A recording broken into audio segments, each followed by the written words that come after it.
Olá, estamos iniciando mais uma edição do Cultura Psi, um projeto que tem como objetivo pensar a psicologia a partir do contexto cultural em que vivemos.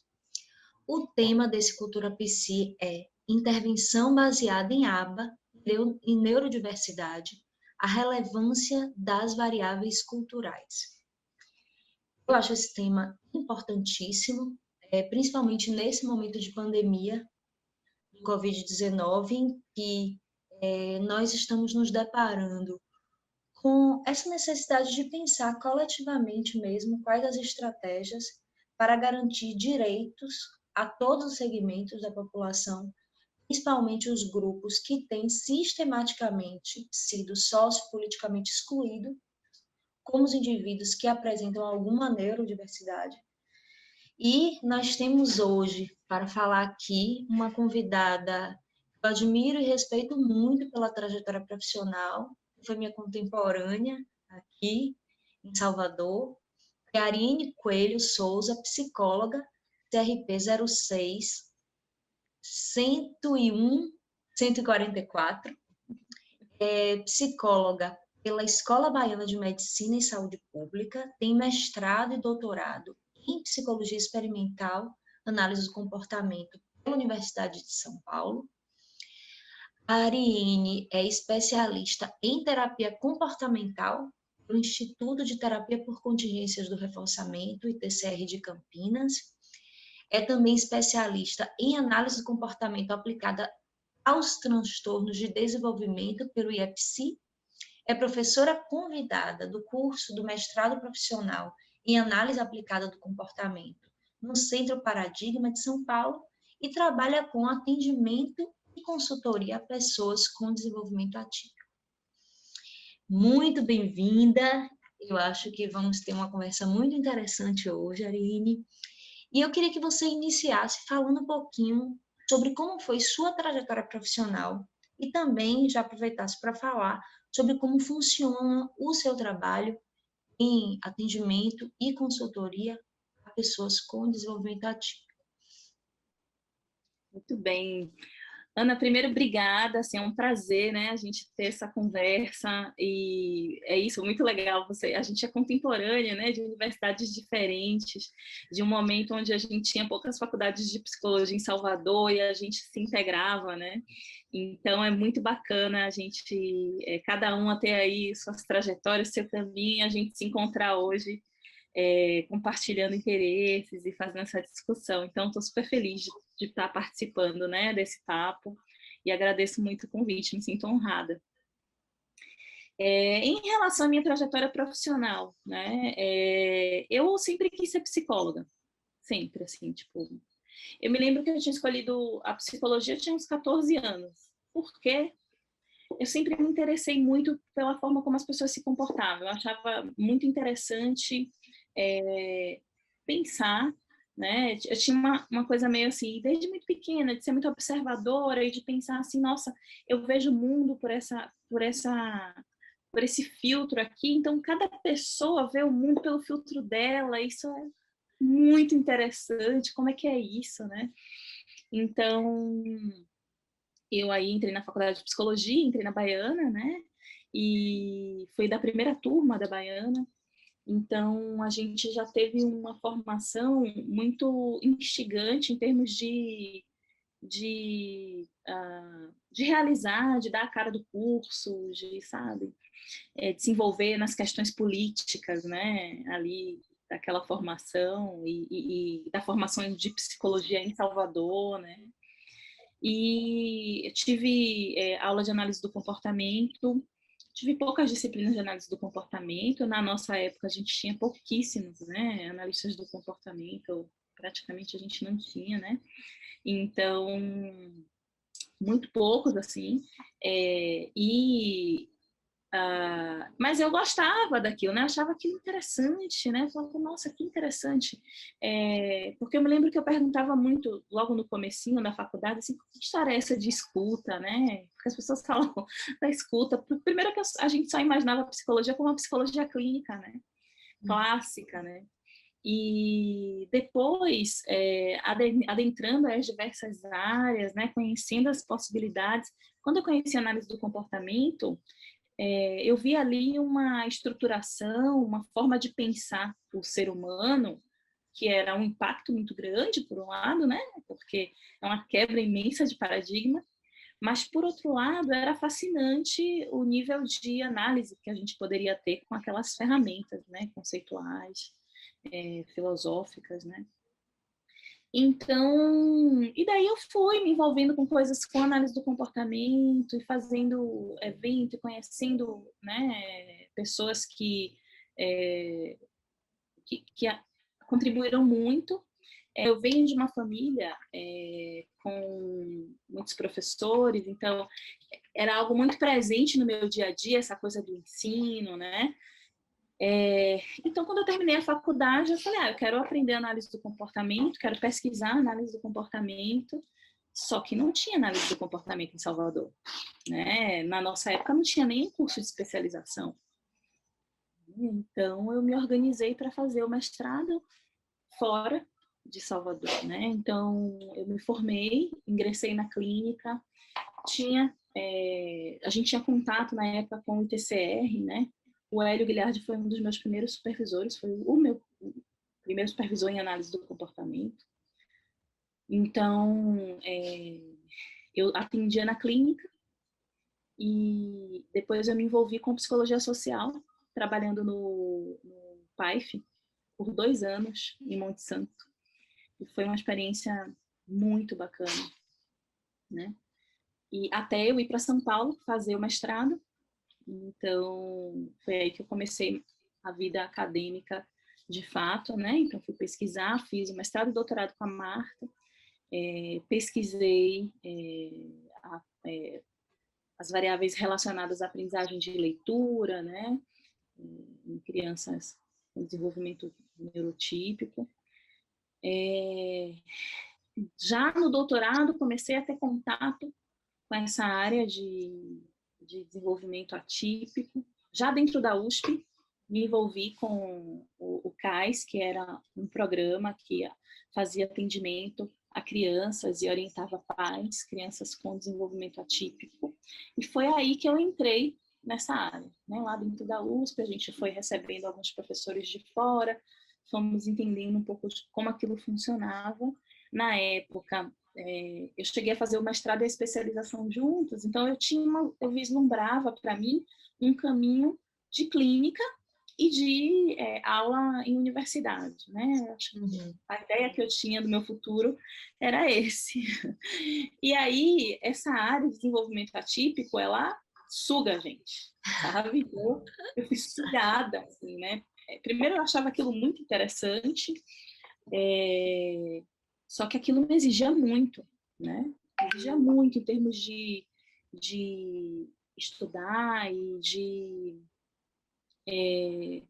muita ansiedade, né, para dar conta de tanta coisa, da relação com a família, questões da escola, e, enfim, eu sei que chegou um momento da minha trajetória que eu decidi que eu ia trabalhar só com questões de desenvolvimento, parei o consultório, né, mas eu considero que a minha formação clínica é fundamental, foi fundamental para eu dar conta da pluralidade de variáveis que eu tenho que dar trabalhando com essa população. Então, é interessante você contar essa trajetória, que não é uma trajetória comum para todas as pessoas que trabalham nessa área, né? É uma sim, trajetória bem específica. E aí não eu é. queria que você me falasse, Aline, assim, você traz essa questão da pluralidade do seu trabalho. Me conta um pouco exatamente o que acontece quando, no seu dia a dia de trabalho, né? Você vai lidar com uma pessoa, vai lidar também com essa família, com as instituições. Como é esse processo? O que acontece? O nosso trabalho, né, o meu trabalho basicamente envolve criar contingências de ensino. É isso, o tempo inteiro. tá? Uhum. Quando a gente tem uma pessoa com uma questão de desenvolvimento, com uma condição do desenvolvimento, como autismo, por exemplo, a gente tem uma pessoa que pode ter dificuldades em diferentes áreas da vida dela, né? Em diferentes graus. Né? Então, a gente pode ter alguém que tem dificuldade só de interpretar alguns sinais sociais ali e tem alguns ruídos na interação social, mas tem autonomia e independência e funciona muito bem socialmente. Mas a gente também pode ter pessoas que têm dificuldade de comunicar, sabe? O mais básico, sabe? De usar o banheiro com independência, de entender a rotina e o que está acontecendo ao longo do dia, tá? Então, quando a gente recebe uma pessoa que tem uma questão de desenvolvimento, né, a gente faz uma avaliação para entender, para mapear esse repertório. Então, feita essa avaliação, mapeado esse repertório, e mapear o repertório é entender o que aquela pessoa tem de reserva de comportamento, o que aquela pessoa tem de bacana, de preservado, e é daí que a gente vai partir e desenvolver outras coisas, né, e ampliar esse repertório. O que essa pessoa tem em termos de déficits e o que essa pessoa tem em termos de excessos. E, para além disso, o que a gente tem em termos de recursos sociais, né, físicos, enfim, na vida dessa pessoa, porque diferente da intervenção clínica mais clássica, onde a gente tem uma pessoa visitando um espaço terapêutico numa frequência que geralmente ali está entre 1 a 2 vezes por semana, né? Uhum. Quando a gente trabalha com pessoas que têm questões de desenvolvimento, a gente tem uma terapia que precisa permear todos os espaços onde essa pessoa vive, né? Então, esse é um ponto específico, né? Uma Muito. diferença aí do que se normalmente vê. E é muito diferente, porque aí, a depender, por exemplo, do grau de acometimento, da idade da criança, da janela neurológica, né, a literatura vai dizer para a gente, quanto mais intensiva essa intervenção for, melhor para o desenvolvimento dessa pessoa, né, será. Então, é muito comum a gente ouvir as pessoas falarem, 40 horas, né? Por quê? Porque geralmente, dependendo, né, do perfil dessa criança, e aí eu vou falar de criança para falar de intervenção precoce, né, a gente começa trabalhando com todas as horas da escola, integrada com a equipe escolar, mais momentos domiciliar, orientando família. Se a criança está, sei lá, numa aula de natação, ou está fazendo fono, ou está fazendo TO, a gente está alinhado com esses profissionais, né? Então, a média para esses casos específicos é de 30 horas semanais, né? Então, assim, é muito tempo, só que não é muito tempo do ponto de, assim, porque as pessoas às vezes acham que é 30 horas ou da criança conversando, ou de... Não. Como a gente está falando de uma questão do desenvolvimento, tudo que essa criança faz no dia a dia dela envolve uma mediação terapêutica no sentido de ajudar, mas de ser retirado, porque a gente quer autonomia, a gente quer independência, né? Então, por exemplo, se uma criança de 5 anos que ainda não usa a voz como uma forma de comunicar, ela já está usando outras coisas, porque as demandas sociais, elas vêm, né? Acontece que muitas vezes, quando ela não consegue se comunicar com a voz, porque com 5 anos a gente tem um nível de demanda social intensa demais, né? Geralmente, os comportamentos que ela vai usar para se comunicar são comportamentos que são muito efetivos, mas que não são muito adequados socialmente falando. Pode promover risco para ela, para outras pessoas, pode afastar um pouco o social, né? Que é importante para que a gente é gregário, a gente precisa estar nesse ambiente social, né? Então, o nosso trabalho envolve encontrar uma alternativa de comunicação que seja efetiva. E aí, essa alternativa de comunicação, uma vez estabelecida, né, ela tem que estar presente em todos os ambientes. Então, a criança vai para a escola, a gente tem que ensinar ela a se comunicar daquele jeito com o professor, com os colegas, né? Então, a gente precisa dar um suporte para que a escola entenda o que é aquela ferramenta de comunicação e como ela funciona, né? Então, se ela vai para a aula de natação, a professora de natação tem que saber, porque ela vai precisar se comunicar, né? Então, todos os lugares, a família precisa, os avós precisam, os irmãos precisam, entende? Então, todos os lugares onde essa criança convive precisam ser tocados pelos objetivos da intervenção. Arine, ouvindo você falando, fiquei pensando aqui, esse projeto, o Cultura Psi, ele surgiu de uma inquietação minha, com relação a um certo afastamento da psicologia e da análise do comportamento, das questões sociopolítico-culturais. Muitas vezes, nós trabalhamos com histórias de vida, porém, é essencial que possamos contextualizar essas histórias. E compreendê-las adequadamente requer que pensemos em como esse indivíduo ele vai ser impactado pelo sistema sociocultural e também como ele impacta o ambiente em que ele está. Então, eu gostaria que você falasse um pouco sobre como é a sua abordagem nessa relação da criança com essas diversas instituições, porque nós estamos acostumadas a falar sobre o que a gente chama de avaliação funcional, né? Essas ferramentas que temos para pensar como as pessoas se comportam das diversas formas e por quê também, né? O que está influenciando, o que está transformando ali aquele comportamento. E eu tenho pensado recentemente que talvez essa análise, essa avaliação funcional não possa ser uma avaliação funcional comportamental, mas uma avaliação funcional culturo-comportamental, no sentido de dar conta dessas demandas que são, ao meu ver, diárias no trabalho. E acho que na descrição que você está dando fica muito evidente isso no seu trabalho. Então, eu queria que você falasse um pouco sobre isso. Tá.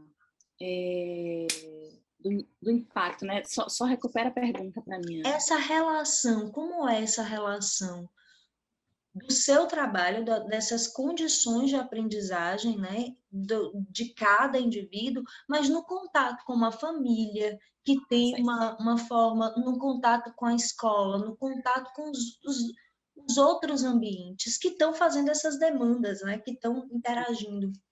E como é que você entra aí? É um desafio. Com as equipes. É um desafio, exato, porque é isso. Então, na hora que a gente faz essa avaliação, que a gente tem esse mapeamento, que a gente cria objetivos para que essa pessoa se desenvolva, não tem como eu, Ariane, apresentar todos esses contextos de ensino. Então, a gente precisa de uma equipe, né? Então, essa equipe vai fazer esse processo de direcionamento, né? Sob a minha coordenação. E a gente vai olhando os dados e vai, enfim, tomando decisões. Mas é um desafio imenso, né? Por quê? Porque a gente dialoga com diferentes núcleos, né? Então, e cada núcleo tem a sua dinâmica, né? Então, a gente tem as questões específicas do que aquela criança precisa, a gente tem a dinâmica familiar, a gente tem a dinâmica do ambiente em que essa criança frequenta, muitas vezes, na grande maioria das vezes, a escola, né? A gente tem a dinâmica entre escola e família, né? A gente tem a dinâmica da comunidade escolar, ou seja, das famílias que compõem o núcleo social daquela criança, né? Então, assim, e aí a gente tem os profissionais, outros que compõem essa equipe, os profissionais escolares, e cada um pode falar uma linguagem diferente do ponto de vista filosófico, né, teórico, e a gente precisa conseguir dialogar para estabelecer objetivos comuns, para muitas vezes desenvolver estratégias e ferramentas de medição, né, da gente precisa identificar, porque existe, né, nessa área essa prática de fazer relatos, né, sobre os avanços, só que para a gente os relatos não são suficientes, a gente precisa de medidas, muitas vezes, para além do que as pessoas estão relatando, né? para tomar decisões, porque a gente está falando de uma intervenção muito abrangente, né? E muito Então, crucial, né? em momentos, é uma responsabilidade muito grande, né? A gente está falando, principalmente na intervenção precoce, quer dizer, a gente está falando do desenvolvimento de uma pessoa, né? Então, é muito desafiador. Então, exige, por isso que eu acho que a formação em clínica, ela é muito importante nesse sentido, sabe? De compreender toda essa dinâmica. Que só a formação em análise aplicada, você entende como criar contingências de ensino, você entende como estabelecer ali medidas, você entende como que você vai manejar as variáveis para desenvolver repertório X, Y, Z, você entende de pré-requisito, enfim, você entende de uma série de coisas. Mas você entende bastante de ciência, mas a gente sabe, a gente estava falando disso agora na ABAE, né, que uma prática, um movimento de prática baseada em evidência, envolve um processo, não é você só escolher aquela intervenção e aplicar. Envolve um processo que necessariamente envolve a relação com os valores da família, com os objetivos do seu cliente, né? Então, você precisa conseguir dialogar e agregar isso tudo, né? Então, é um trabalho intenso, no sentido de que você tem que estar sempre sob controle de muitas variáveis ao mesmo tempo, mas você tem que ter repertório para conseguir dialogar com esses diferentes contextos sociais. E esse repertório não é só repertório clínico, né? Você tem que ter repertório, você tem que ter consciência social, você tem que entender, né, que lugar social de que lugar essa criança está falando, onde ela está inserida, né? Que estratégias você vai usar com a escola, por exemplo, para poder contar para a turma que as pessoas são diferentes e tudo bem, né? Que elas têm diferenças, mas às vezes também elas têm muitas coisas semelhantes, né? Como é que a gente vai conseguir, por exemplo, em Salvador, eu tenho, a maioria dos meus clientes são de Salvador, né? Então, em Salvador a gente tem parceria com algumas escolas, e tem uma escola que eu gosto muito, que a gente mapeou, por exemplo, usou o PEX, que é um tipo de dispositivo de comunicação por troca de figuras, e a gente mapeou uma parte importante da escola, né? Então, colocou isso pelas paredes. Como é que você faz isso para as crianças não arrancarem isso da parede e sumir quando a criança precisar se comunicar tá lá? Né? A partir do momento que as crianças sabem o que é aquilo, que elas entendem que aquilo é uma ferramenta de comunicação para o colega, elas direcionam, sabe? Elas entendem, elas colaboram, elas compartilham. Então, é um processo conjunto. Né? Então, o analista do comportamento que não tiver essa dimensão, ele vai estar frequentemente esbarrando no muro porque assim, trocar saberes, envolve você estar aberto às suas vulnerabilidades, né? Claro. Quem acha que sabe muito, que sabe tudo e que tem resposta para todas as coisas, não consegue trabalhar em equipe, porque não vai estar aberto a demonstrar as vulnerabilidades, né? Então, a gente precisa saber que a gente precisa se abrir e a gente precisa compartilhar com a escola a responsabilidade do desenvolvimento daquela criança. E não chegar na escola e falando, olha, não, isso aqui tem que ser assim, sabe? Então, eu acho que tem esse desafio. E aí, estudar para além, né, da análise do comportamento. Então, você precisa entender um pouco de sociologia, né? Parece louco falar isso, né? Parece um exagero, mas não é. A gente está falando de um contexto que está para além da ontogênese, né? Que é um pouco do que a gente tinha conversado da outra vez, né? Então, assim, é uma intervenção onde a gente, na ontogênese, que a gente vai criar as contingências e manejar os contextos para que essa criança desenvolva repertórios, mas isso tudo vai estar envolvido, né, nesse contexto cultural, por exemplo, que está convulsivo, né, nos últimos anos. Né? Então, a gente está, muitas variáveis culturais nesse momento, elas estão parecendo um filme do Tarantino, né? Jorrando para tudo que é lado, né? Então, e aí, como é que a gente lida com isso? né? Num contexto, por exemplo, de polarização política, né? Eu tinha um cliente de adolescente que, enquanto a turma dele estava lá demonizando um candidato, ele levantou assim, olha, as pessoas têm direito de errar, com 12 anos. E aí, né? O que a gente faz e como é que a gente prepara ele para ele entender esse contexto? Então, isso tudo está dentro do trabalho, né? Interfere não só na tomada de decisão, mas no repertório que eu vou ensinar, né, para essa pessoa. Então, assim, é um desafio. Interessante, quando você falou essa questão da escola, né?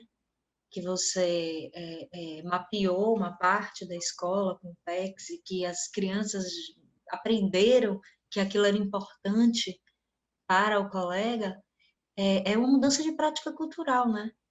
Isso não está apenas na vivência daquele colega, da vivência de várias outras pessoas aqui. E aí eu fiquei pensando o quanto que será que nós temos ferramentas mesmo, técnicas dentro da análise do comportamento para pensar isso? Essa relação entre o que fazemos, aquela subjetividade ali, e esse contexto sociocultural, né? Como fazer isso? E fiquei pensando também sobre a nossa formação. Será que estamos tendo uma formação dentro da sua área específica? Você acha que as pessoas que trabalham com neurodiversidade hoje, em análise do comportamento, elas estão sendo preparadas para pensar para além dessa transformação individual e nesse contexto de conseguir lidar com as práticas culturais e transformações de práticas culturais?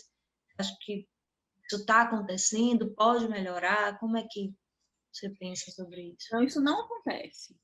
Né? A formação de um analista aplicado hoje é uma formação baseada em todos os paradigmas e preceitos relacionados à ontogênese. Né? Então, pouco se sabe sobre variáveis culturais como parte da formação de um analista aplicado. Né? Só que a gente é impelido. Não tem jeito. Cada vez mais a gente é uma força absurda como a gente vai sendo sugado para isso. E é muito louco, porque é algo que a gente vem falando, né? Eu comentei na BAE, agora na BAE, junto com outras amigas, a gente fez uma mesa onde a gente discutiu essas questões relacionadas à tomada de decisão, enfim, e ao quanto a gente precisa ir para além do tecnicismo, né? Porque o que a gente vê hoje é, com assim, a área se espalhando, né? Com essa tá vendo aí, né, esse boom dessa área, o que está acontecendo é que vem muita gente de fora da formação para trabalhar na prestação de serviço, né? Então, historicamente, a nossa área aqui no Brasil era uma área que, dentro da formação, a formação acadêmica ia trazendo a prestação de serviço. Então, a prestação de serviço era feita por sujeitos que tinham um histórico de formação, né, relacionado à ciência, pesquisa, ou minimamente uma especialização, mas a gente tinha esse caminho. Com esse boom da área, né, o que está acontecendo é que é o contrário. Então, a prestação de serviço, né, ela está agregando pessoas que vêm de fora, originalmente, da formação. E quando eu falo de fora, eu estou falando de gente que tem, inclusive, outros paradigmas teóricos de direcionamento profissional, sabe? Então, a formação está sendo desafiada nesse momento, né? Não só entre os analistas do comportamento que já historicamente estudam análise do comportamento e estão se interessando por neurodiversidade, intervenção, enfim, mas por quem está chegando.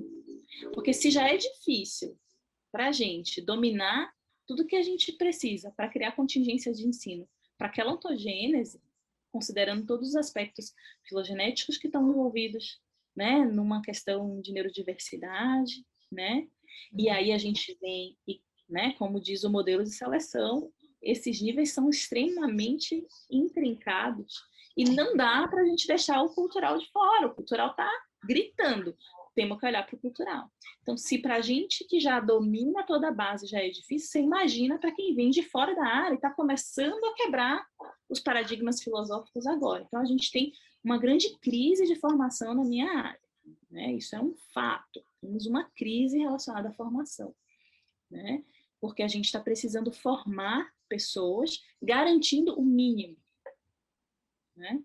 Então, nesse sentido, por exemplo, na BPMC eu faço parte da Comissão de Desenvolvimento Atípico e a gente veio e aprovou, junto com a Assembleia, um documento que descreve quais são as habilidades mínimas em termos de licença profissional, em termos de formação teórica e formação prática, né? Que um analista tem que ter, um analista aplicado, para poder dar conta dessa área, né? Porque é isso, como eu falei para você, é uma equipe, então a gente tem diferentes papéis. A gente tem aquela pessoa que vai prescrever, supervisionar, a gente tem a pessoa que vai aplicar, enfim, isso tudo envolve repertórios diferentes. Então, e aí falando da ponta mais formada, que é a ponta do supervisor, que é uma pessoa que tem que saber lidar com ciência, tem que ser no mínimo um mestre, porque a gente não tem receita de bolo quando a gente fala de desenvolvimento humano, né? Falta muito em termos de formação cultural. Na verdade, na nossa área como um todo, a área da cultura ainda é muito pouco explorada, né? E mesmo na clínica. Então, por exemplo, agora eu estou escrevendo um artigo junto com uma colega lá do Paradigma, e o nosso artigo é sobre psicoterapia e questões raciais, né? Então, por que é necessário o que a área tem chamado de psicologia preta, né? Que variáveis são essas que essa psicologia preta traz, né? Que precisam ser incorporadas, né? Então, quando a gente tem que explicar ou busca explicar fenômenos sociais, sistemas sociais, como, por exemplo, o racismo, né? Não dá, não tem como, então a gente não vai responder isso, né? E a gente precisa, e isso, nesse momento de convulsão social que a gente está vivendo, interfere na ontogênese, eu acredito, de forma anormalmente superior do que interferiria em outros momentos onde essas variáveis elas estão um pouco mais tranquilas, né? Então, em termos de formação, a gente precisa muito entender sobre variáveis culturais e eu tenho buscado isso, assim, estou longe de dominar, né? Muito longe, mas consigo perceber que isso é muito crucial, assim, tipo, é muito importante para que a gente consiga, de fato, estabelecer contextos onde haja mudança de prática cultural, né? Então, essa escola que eu tenho essa parceria já era uma escola com um olhar inclusivo, verdadeiramente inclusivo. A nossa parceria fez com que ela conseguisse ampliar as ferramentas de inclusão, né? Então, é muito bacana a gente ver isso acontecendo. O que você pensaria em termos de políticas públicas, né? Que poderia favorecer o seu trabalho, favorecer que essas crianças tivessem uma mudança significativa em suas vidas, né?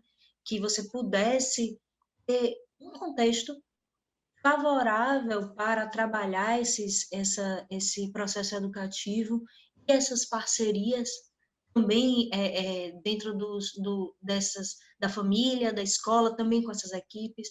Você acha que o governo, enquanto uma agência, né, as instâncias governamentais, elas têm oferecido políticas públicas que favorecem esse processo, que desfavorecem quais? Como é que você pensa isso? A política pública é um ponto bem delicado, né, do processo, porque eu te contei aqui uma prática super relevante, super importante, que dá muito resultado, mas que é muito cara, envolve muita gente. E uma parcela muito pequena da população tem acesso a este formato que eu estou te descrevendo, né? E isso tem resultado, inclusive, em processos cada vez maiores em relação aos seguros de saúde para o financiamento desse tipo de intervenção. Eu penso que é fundamental a gente ter políticas públicas que abranjam esse tipo de intervenção. Só que a gente toca em vários pontos, né? A gente toca no ponto da formação. Então, a gente tem políticas públicas para questões desenvolvimentais hoje, né? Pensando no SUS, mas elas não são suficientes. Né? Elas não são suficientes em termos de carga horária, em termos de orientação, em termos de modelo. Então, a gente tem um modelo médico, né? De um contexto onde uma pessoa vem lá do interior com uma criança autista para fazer 30 minutos de intervenção num centro de referência durante uma semana e voltar. Então, aplicar esse modelo médico de consulta, né? Nesse contexto, não vai resolver, não vai ajudar uma pessoa com questões de desenvolvimento. Então, uma coisa que eu penso que é importante é que isso precisa estar integrado na seara da educação, né? Tem que estar muito integrado na seara da educação. Então, a gente precisa que as escolas, né, as escolas públicas, que são lugares, espaços onde essas crianças vão passar bastante tempo, né? Desde a creche, né?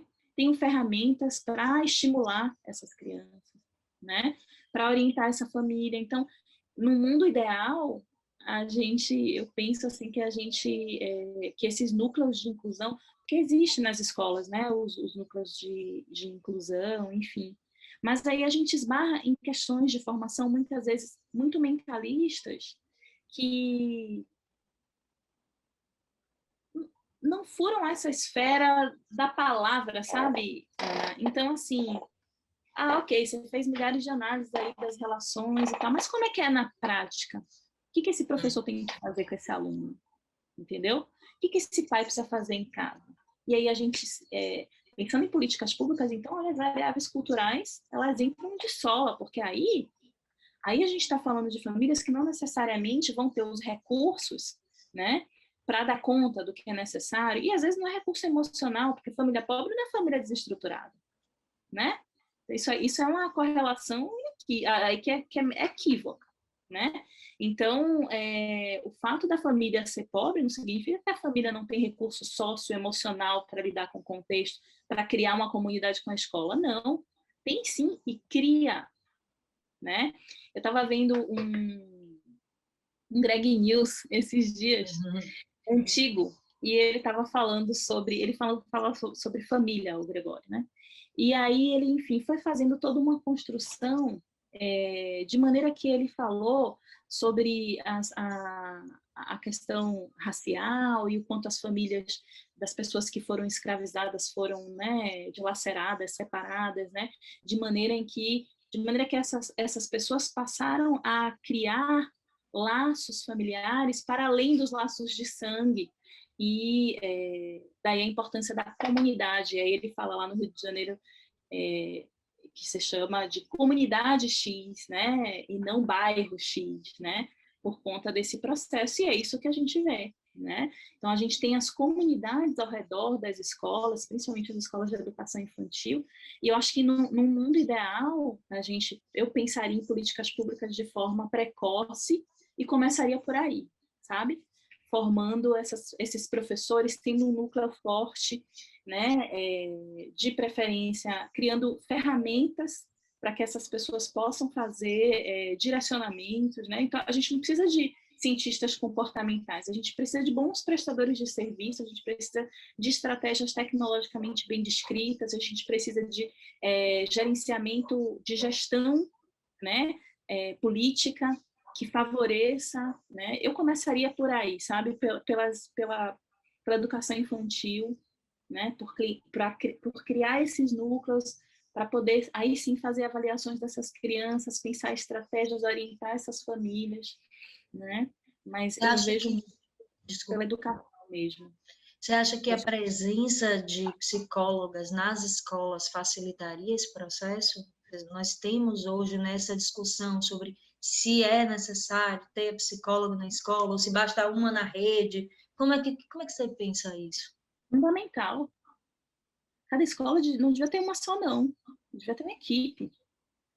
a gente está falando de centro de formações de pessoas.